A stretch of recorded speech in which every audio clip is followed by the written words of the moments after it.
From the cliffs of California, a firestorm rose into the night, a relic from the Cold War still proving its aim. No warhead, no explosion, just a message sent across the Pacific. As Trump vows a return to nuclear tests, was this launch routine or a warning to the world?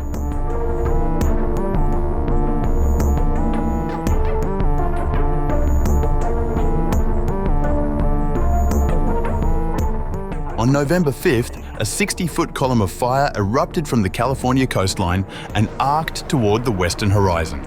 Inside the LGM-30G Minuteman III intercontinental ballistic missile were no warheads, no uranium cores, no city-killing payload, just instruments to measure whether a weapon designed during the Nixon administration could still reach its target 4,200 miles away.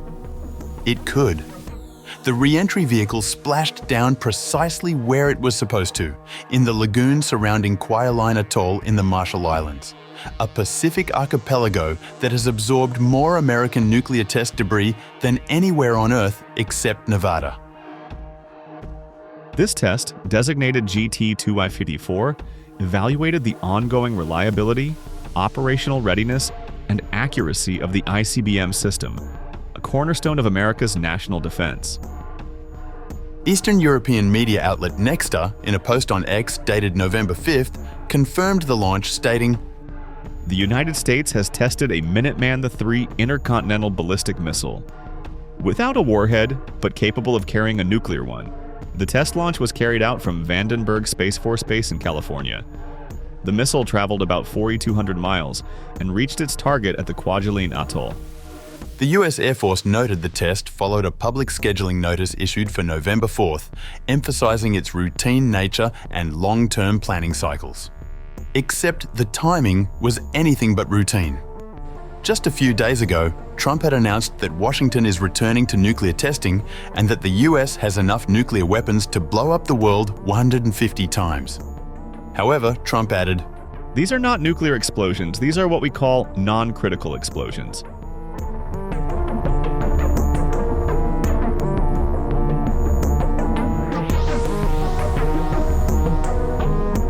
The launch was initiated remotely using the Airborne Launch Control System by airmen of the 625th Strategic Operations Squadron, operating on board a US Navy E-6B Mercury. The Air Force said this demonstrated the backup command and control capability for the ICBM force. Lieutenant Colonel Carrie Ray, commander of the 576th Flight Test Squadron, explained, "GT254 is not just a launch.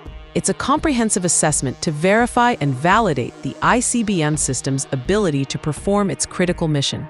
The data collected during the test is invaluable in ensuring the continued reliability and accuracy of the ICBM weapon system." The Western Test Range at Vandenberg Space Force Base supported the launch. Oversight was provided by the 377th Test and Evaluation Group, the Air Force's only dedicated ICBM test organization. Its commander, Colonel Dustin Harmon, stated, "This test validated the reliability, adaptability, and modularity of the weapon system. Through this comprehensive assessment, conducted by a dedicated team of AFGSC airmen, we ensure the highest standards of integrity and reliability for the nation's ICBM system." Support came from airmen across all three missile wings under AFGSC, while maintenance was carried out by personnel from the 90th Missile Wing at F.E. Warren Air Force Base, Wyoming. As the US transitions to its next-generation ICBM, the LGM-35A Sentinel, officials stress the importance of sustaining current capabilities.